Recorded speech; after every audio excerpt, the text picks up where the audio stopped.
Merci beaucoup pour la parole, les co-journalistes. Merci encore au Songe na Koya et Logota Labiso pour topper sa appréhension d'Abiso concernant la marche du 30 juin qui est prévue par la plateforme Lamuka et puis consécutivement annulée dans pouvoir en place. Mais d'abord, avant de élucider mes propos, je faire référence à la Constitution qui est notre loi fondamentale. Où il libre action procédurale n'a pas parti et au pouvoir et en dehors du pouvoir, il y a posé un acte en connivence avec la loi. Sur ces faits, la loi nous demande de manifester droit Nabiso pacifiquement, c'est la Constitution qui le dit, et la libre circulation des individus est également garantie dans la Constitution. L'inverse constituerait une violation. Et le fait d'annuler une marche qui tire son pouvoir de la Constitution, avec tous les fondements, avec toutes les motivations possibles, le voir être annulé par une personne qui ne remplit pas les compétences requises pour justement annuler une marche qui prend son fondement de la Constitution, ils ont posé déjà problème. Voilà pourquoi on avait jugé cette décision d'inopportun. Malgré tout, nous sommes quand même allés marcher. Vous verrez des images. Mon forte contingent de policiers et qui déployés empêcher Bissoto marcher.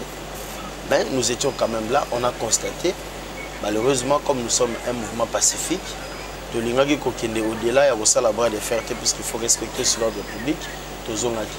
Mais cela montre à quel niveau notre droit, notre liberté est commis restreint. On dit tout ça, nous tirons des conséquences par rapport à un nouveau régime qui emboîte justement le pas de l'ancien régime. Et c'est ça, n'est-ce pas, ce que nous ne voulons pas, puisque l'objet, il y a revendication d'Abisso, n'est-ce pas, de par sa nature, et ça, pour la corruption institutionnelle, où il y a des éléments gangrénants, il y a l'institution d'Abisso. Voilà pourquoi on était face à une démarche qui était bien fondée. Et on a pris des initiatives bien fondées également, où ils ont fait la Constitution directement de le faire. Mais les gens qui ne veulent pas les changements feront tout ou vont tout fait pour qu'ils aient tout fait. Mais notre message sera entendu et il sera toujours entendu. Je vous dis, au moins, Bissou Congolais, tous un dénominateur commun qui est la loi. Le fait qu'une journée est dans la sacrée ou pas, c'est la Constitution qui le dit. Ce n'est pas aux individus de prétendre une journée sacrée ou pas. D'autant plus que ce qui n'est pas interdit dans la Constitution est permis. À aucun moment, aucune de nos lois interdit une marche pacifique le 30 juin. Une décision qui vient du chef de personne anonymement imposée n'a aucun impact sur toute la loi de la République. Au monde qui est décidé parce que vous appréhendez ça comme être une journée spéciale pour vous, rien que pour vous, n'engage à rien le reste de la population. Donc nous étions dans le droit de marcher, de manifester notre droit, peu importe le jour. Et Bissonde Topona qui date le 30 juin, c'est symbolique. Pourquoi? Parce que c'est le 30 juin de Tozo indépendance. C'est le 30 juin où Yombo Ganabiso est accédé à la magistrature suprême, comme qui a autonomie de gestion. Mais 59 ans après, la réalité institutionnelle ne correspond pas à ce qui existe. Vous voyez, n'est-ce pas, toutes ces histoires-là constituent une crise profonde. Et Bisso, Tolinga qui est à la paix, jour, il y a le 30 juin, pour allocution nango est à la opulent. Et Yokana qui, voilà, au lieu d'aller dans des fêtes, dans des commémorations nationales, les choses ne marchent pas. Voilà l'option que nous avons prise pour faire entendre notre voix. Donc c'était une démarche où ils sont souveraine, ils sont fondamentale. Et bateau, Salitou et Salamate, vous comprenez que ce sont les ennemis de ces pays. Où ils ont tiré décision dans aucune base légale d'être le droit. Donc il n'y a aucune motivation juridique fondamentalement établie où ils ont beau y a marché et précisément le jour le 30 juin. Donc ils ont une décision prématurée, inopportune et désuète. Le Congo est vaste, le Congo est grand. En termes de bilan de morts, ce sont les médias qui donnent les informations. Bissot politique, on voit, on constate ce qui est réalité.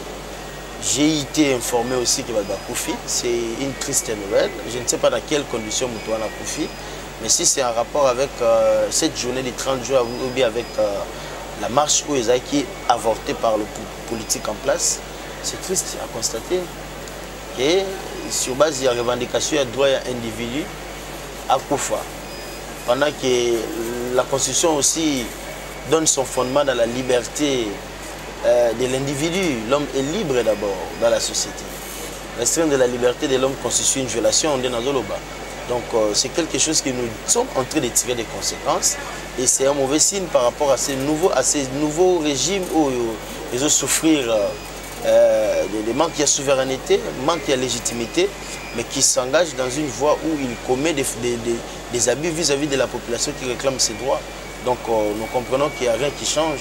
Ce sont les mêmes systèmes qui étaient avant et qui s'appliquent aujourd'hui. Le président Bemba était à Guémena, il avait donné son programme. Le 30 juin, lui, il a marché à Guémena. L'image est tout le monde dit l'image. Heureusement, de son côté, il n'y a pas eu d'intercalation comme ici à Kinshasa. Il a quand même manifesté aussi ce mécontentement vis-à-vis de la classe politique qui est instrumentalisée aujourd'hui. C'est-à-dire les institutions sont prises à parted au détriment des uns, à l'avantage des autres. Vous voyez, tout ça, c'est le même problème qui continue. Donc nous sommes dans la corruption institutionnelle et institutionnalisée. Donc les gens doivent comprendre qu'est-ce que le peuple doit vouloir dans une démocratie et comment il doit être dans une démocratie. Ce qui est vrai, nous sommes sans oublier que nous sommes dans une crise institutionnelle. Et cette crise n'est pas une fiction, elle est une réalité. Même si les gens qui sont au pouvoir aujourd'hui semblent l'ignorer, mais le pouvoir où ils ont souffert d'un manque de légitimité. Ils ont souffert d'un manque de souveraineté vis-à-vis de la population qui doit consentir un pouvoir légitime. C'est un problème.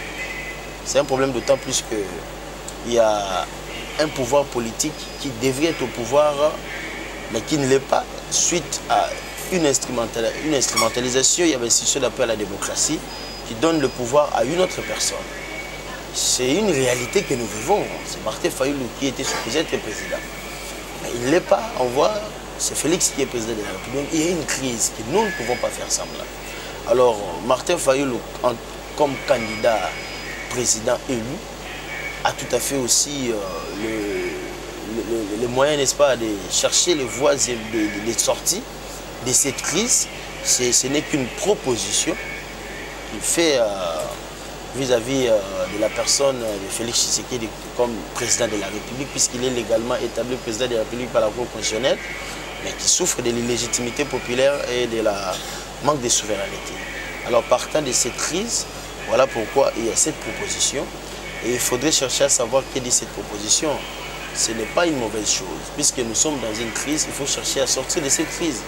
Comme le processus électoral a été catastrophique, n'a pas respecté les règles de droit édictées par notre constitution, il y a eu la machine qui n'était pas prévue, il y a eu le manque de PV qui ont mis à mal les éléments de preuve pour chaque parti à prétendre être détenteur d'un droit bien déterminé. Vous voyez, toute cette crise-là plonge en fait notre pays dans une situation où la légitimité est mise en cause.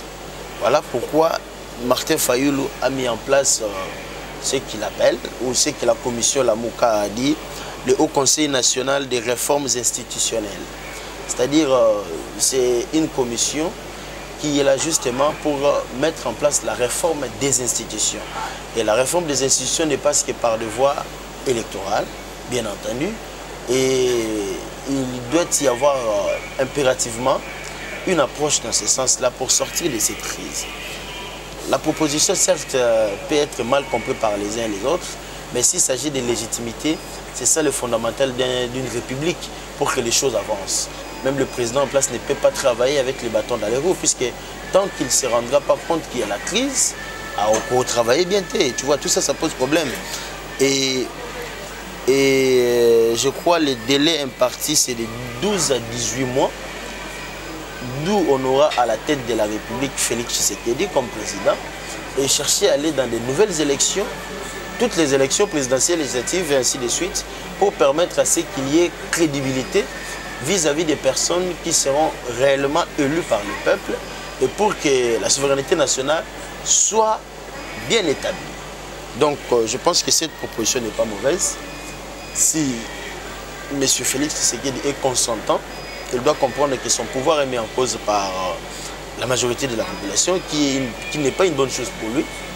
Donc il doit faire en sorte de se rapprocher aussi de cette proposition, même s'il ne l'acceptera pas comme tel, mais il doit comprendre qu'il doit y avoir une crise et il doit y avoir une réparation à cette crise pour chercher des voies et moyens et pour mettre le pays dans les rails. Bon, c'est comme je vous dis, c'est une proposition. Et comme la proposition émane de M. Martin Fayulu, candidat président élu, mais malheureusement, qui n'a pas été reconnu par la Cour, je pense que c'est une sortie de crise. Et comme c'est lui qui la propose, il est mieux placé à prendre la tête de cette commission. Je ne vois pas une autre personne le faire à part lui. Et il est sous couvert la Mouka. Je pense qu'il est le mieux placé à organiser ou à orienter cette commission. Non, la Mouka a un bureau de coordination qui aujourd'hui est sous la responsabilité de M. Moïse Katumbi. C'est lui qui pose les actes qui engagent la Mouka. Mais sauf que M. Fayulu a représenté tout la Mouka comme candidat président de la République. C'est sur base de ces éléments qu'il prend les devants, puisqu'il est la victime principale par ricochet, à souffrir de cette corruption institutionnelle avant qu'il vienne la Mouka. Ouais, c'est parmi les raisons qui poussent Martin Fayulu à prendre cette initiative, et de mon point de vue, cela est fondé, puisqu'il représentait la Mouka comme candidat président de la République, et tout aléa y afférent doit passer par Fayulu. C'est logique. Mais je pense que le discours du président est un message de fond d'abord, mais moi je vous parle de ce qui est de la forme, de ce qui entache en fait cette présidence. Donc de prime abord, les principes ou les valeurs qui fondent cette présidence ne sont pas bien établis conformément aux réalités démocratiques. Moi je suis là, tout ce qu'il dira, peu importe qu'il le dise en qualité de président, mais ses propos souffrira toujours de légitimité. Pourquoi? Parce que la qualité de sa présidence aussi souffre de légitimité. Pourquoi? Il est sans ignorer que son pouvoir constitue une crise, que le peuple ne se retrouve pas en termes de légitimité. Il ne peut pas faire semblant, quand bien même qu'il soit investi légalement président, mais il manque de souveraineté, il manque de légitimité. Et renvoyer Fayulu comme un député, c'est comme j'ai dit, contourner la réalité, puisque Martin Fayulu était supposé être président de la République puisqu'il a été élu. Donc cette crise s'oppose directement à Fayulu et à Félix. Il ne va pas reléguer Martin Fayulu à un simple député, pendant que c'est la personne qui est prétendue être président. Donc il doit prendre les enjeux à main, ne pas négliger les faits et chercher à traiter directement avec Fayulu ou en connivence avec la Mouka, et chercher des voies et moyens pour sortir de cette crise, puisque c'est tout le peuple congolais qui souffre. Il y a un adage qui dit que quand les éléphants se battent, ce sont les herbes qui souffrent. Je pense que la lutte de Félix et de Fayulu ne profite à rien à la population. C'est plutôt l'entente entre Fayulu et Félix qui profitera à la population. Donc et les Congolais et les dirigeants doivent s'orienter, prendre les devants et chercher à orienter les débats dans ce sens-là. C'est tout simplement pour sortir les pays de la crise. Et oui, bien entendu, nous avons la structure des jeunes au Babengi Jeunesse à venir. Les structures Mogo, ils ont un objectif philanthropique. Ils ont un objectif Moko, il y a redynamisation, il y a jeunesse.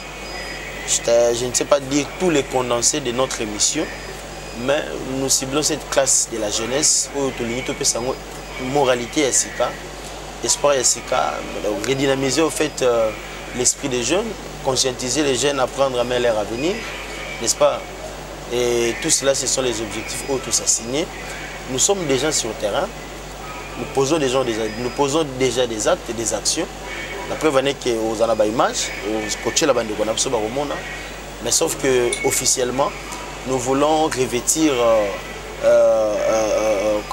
des attributions officielles le Lingito Salango officiellement, malgré qu'on existe déjà, qu'il y ait une présentation solennelle vis-à-vis de la population, que la chose soit vraiment bénie par ses parrains, c'est-à-dire les autorités du MLC.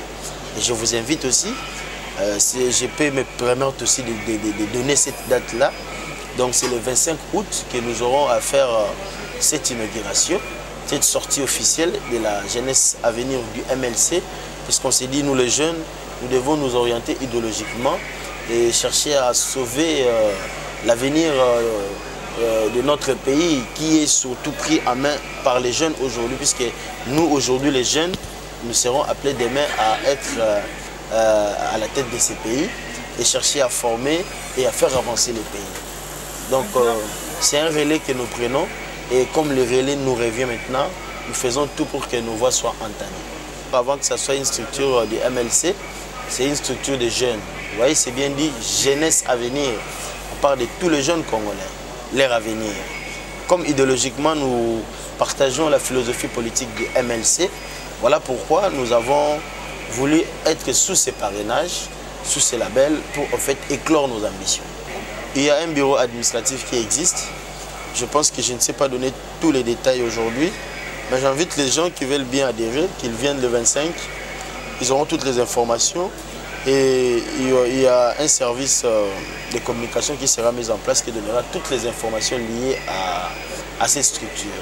Donc j'invite d'abord les gens à venir le 25 août.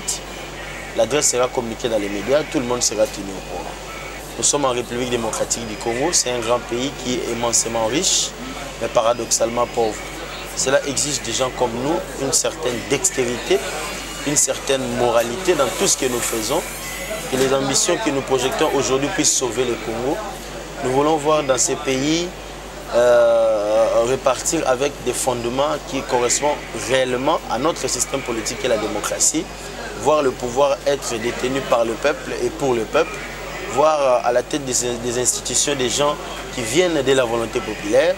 Et ce sont ces bases-là qui permettront à ce que nous puissions nous dire un jour être fiers d'être Congolais de la République démocratique du Congo. Donc notre démarche va dans le sens de la rationalité constitutionnelle.